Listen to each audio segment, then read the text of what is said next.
In the small village of Nwori, nestled in the heart of Nigeria, life moved at a tranquil pace. People knew each other well, their lives intertwined like the roots of the mighty baobab tree.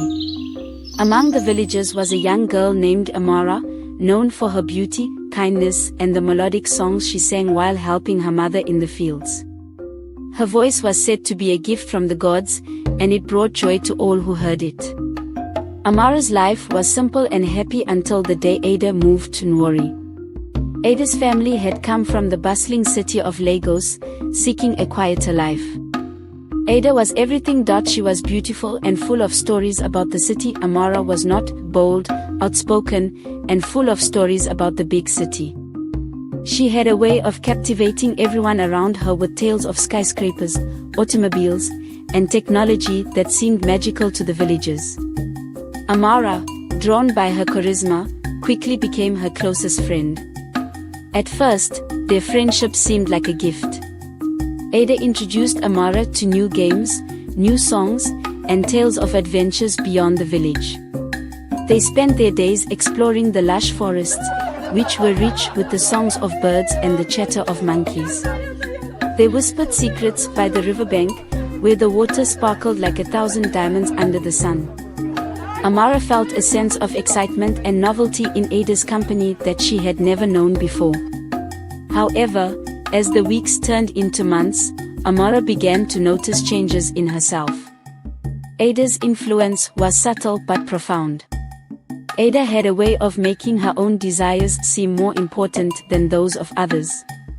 She would convince Amara to skip chores to go on frivolous escapades, leaving Amara's mother disappointed and overburdened.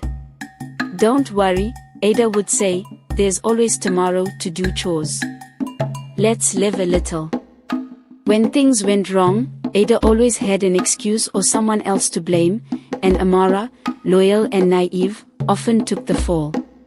Ada would shrug and laugh it off, but the consequences for Amara were serious.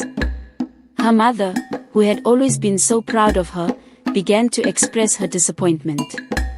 "Amara," she would say, "you must learn to be responsible. The company you keep reflects on you." The turning point came during the village's annual Yam festival, a time of joy and celebration, with music, dancing, and feasting. The villagers worked for weeks to prepare, decorating the village with colorful cloths and flowers. Amara had been chosen to lead the dance, a great honor she had dreamed of for years. Her family had beamed with pride when she received the news. However, on the eve of the festival, Ada proposed a daring adventure. She wanted to sneak into the forbidden part of the forest, rumored to be inhabited by spirits, to prove their bravery. The forest was thick and dark, with trees so tall they seemed to touch the sky. It was a place of mystery and legend, where even the bravest hunters tread carefully. Despite her better judgment, Amara agreed, unable to resist Ada's persuasiveness. "Think of the stories we could tell," Ada urged. As they ventured deeper into the forest, an eerie silence enveloped them. The usual sounds of the forest, chirping insects, rustling leaves, distant animal calls, were absent. It was as if the forest itself was holding its breath. Suddenly, they heard a rustling in the bushes, and before they knew it, they were surrounded by a group of elders from the village, including the chief. They had been caught trespassing in the sacred forest. The elders' faces were stern, their disappointment palpable. The chief, a man with a deep voice and an air of authority, spoke.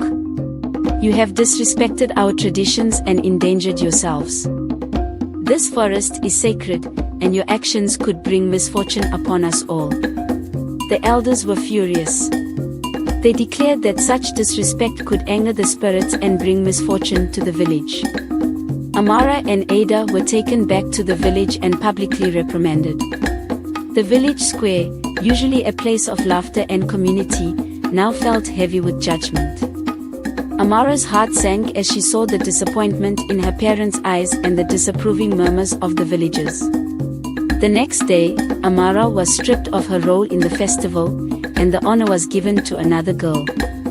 As the festival commenced, Amara watched from the sidelines, tears streaming down her face. She saw the other girls dancing, their movements graceful and joyous, and felt a deep sense of loss.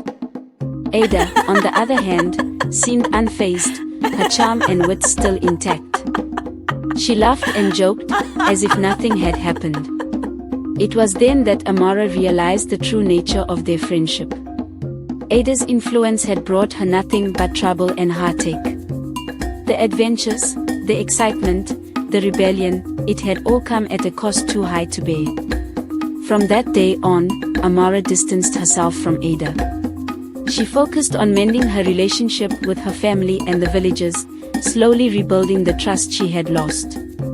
It was a painful process, filled with hard work and humility.